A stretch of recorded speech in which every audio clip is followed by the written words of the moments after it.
I saw a strange sight. I stumbled upon a story most strange, like nothing my life, my street sense, my sly tongue had ever prepared me for. Hush, child, hush now, and I will tell it to you. Even before the dawn, one Friday morning, I noticed a young man, handsome and strong, walking the alleys of our city. He was pulling an old cart filled with clothes, bright and new.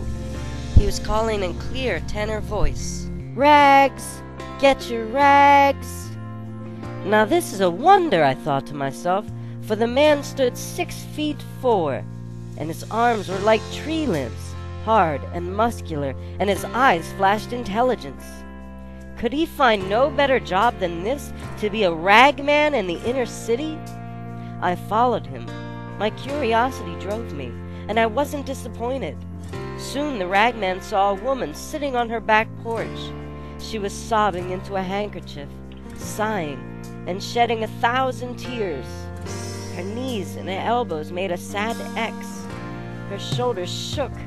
Her heart was breaking. The ragman stopped his cart. Quietly he walked to the woman, stepping around tin cans, dead toys, and Pampers. "Give me your rag," he said gently, "and I'll give you another." He slipped the handkerchief from her eyes. She looked up, and he laid across her palm a linen cloth so clean and new that it shined. She blinked from the gift to the giver. Then, as he began to pull his cart again, the ragman did a strange thing. He began to weep, to sob as grievously as she had done, his shoulders shaking. Yet she was left without a tear. "This is a wonder," I breathed to myself, and I followed the sobbing ragman like a child who cannot turn away from a mystery. Rags, rags, new rags for old. I followed the ragman, and he came upon a boy whose head was wrapped in a bandage, whose eyes were empty. Blood thoroughly soaked his bandage. Now the ragman looked upon this child with pity, and he took his own hat off his head. "Give me your rag, and I'll give you mine." The child could only gaze at him while he loosened the bandage and removed it, and tied it to his own head. The hat he set on the child's. And I gasped at what I saw, for with the bandage went the wound. Against his brow it ran darker, more substantial. Blood. His own! "Rags, rags, I take old rags," cried the sobbing, bleeding, strong, intelligent ragman. The sun hurt both the sky now and my eyes. The ragman seemed more and more to hurry. "Are you going to work?" he asked a man who leaned against a telephone pole. The man shook his head. The ragman pressed him. "Do you have a job?" "Are you crazy?" sneered the other. He pulled away from the pole, revealing the right sleeve of his jacket flat, the cuff stuffed into the pocket. He had no arm. "So," said the ragman, "give me your jacket." With such quiet authority in his voice. The one-armed man took off his jacket, and the ragman put it on. I trembled at what I saw, for when the ragman took the jacket off the man, his arm became new.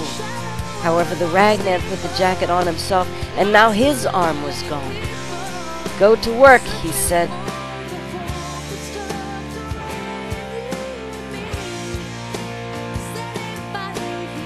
After that, he found a drunk lying in a pile of garbage beneath a blanket, a waste of a man who spent more of his time sleeping in the streets than he did in his own bed.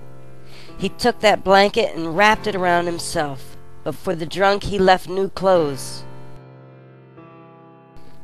And now I had to run to keep up with the ragman, though he was weeping and bleeding freely at the forehead, pulling his cart with one arm, stumbling for drunkenness, falling again and again, exhausted, sick. Yet he still moved with terrible speed. The ragman came to a blind man. He looked at this man who had been burdened all his life, and he knew he had to help him. The ragman said, "Son, give me your glasses, and I'll give you mine." When the man put on the glasses for the first time in his life, he saw.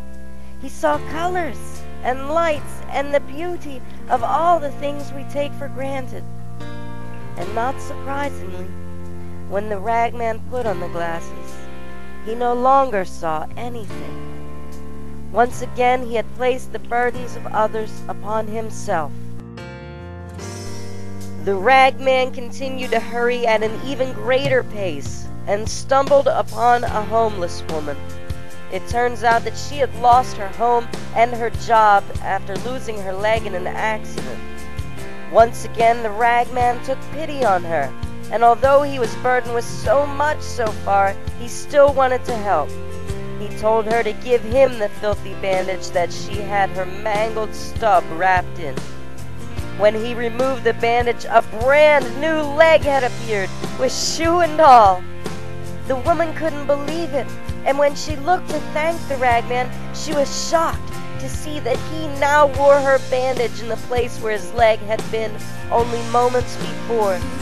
He had given even more of himself, and I knew by looking at him that he didn't have anything left to give, and that his time was running short. On his single leg, he hopped through the alleys of the city, this mile and the next, until he came to its limits, and then he rushed beyond. I wept to see the change in this man. I hurt to see his sorrow, and yet I needed to see where he was going in such haste, perhaps to know what drove him so.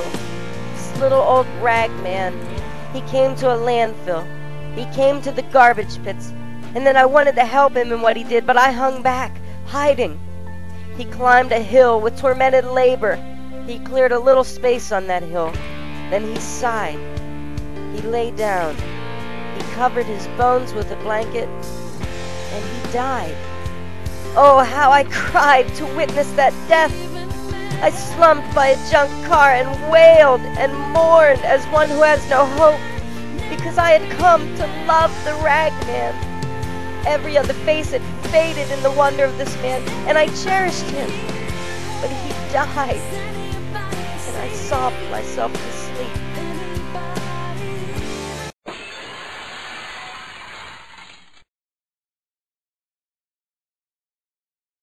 I did not know. How could I know? My exhaustion and my overwhelming sorrow had caused me to sleep through Friday night, and Saturday, and its night too. But then on Sunday morning I was suddenly awakened. Light, pure, hard, demanding light slammed against my sour face, and I blinked, and I looked, and I saw the last and first wonder of all. There was the ragman, folding the blanket most carefully, a scar on his forehead, but alive, and besides that, healthy. There was no sign of sorrow, nor of age, and all the rags that he had gathered shined for cleanliness. Well, then I lowered my head, and trembling for all that I had seen, I myself walked up to the ragman. I told him my name was Shame, for I was a sorry figure next to him. And then he clothed me. He gave me new, bright, shining, wonderful clothes. Now I am a wonder beside him. My ragman, my Lord is alive. Hallelujah.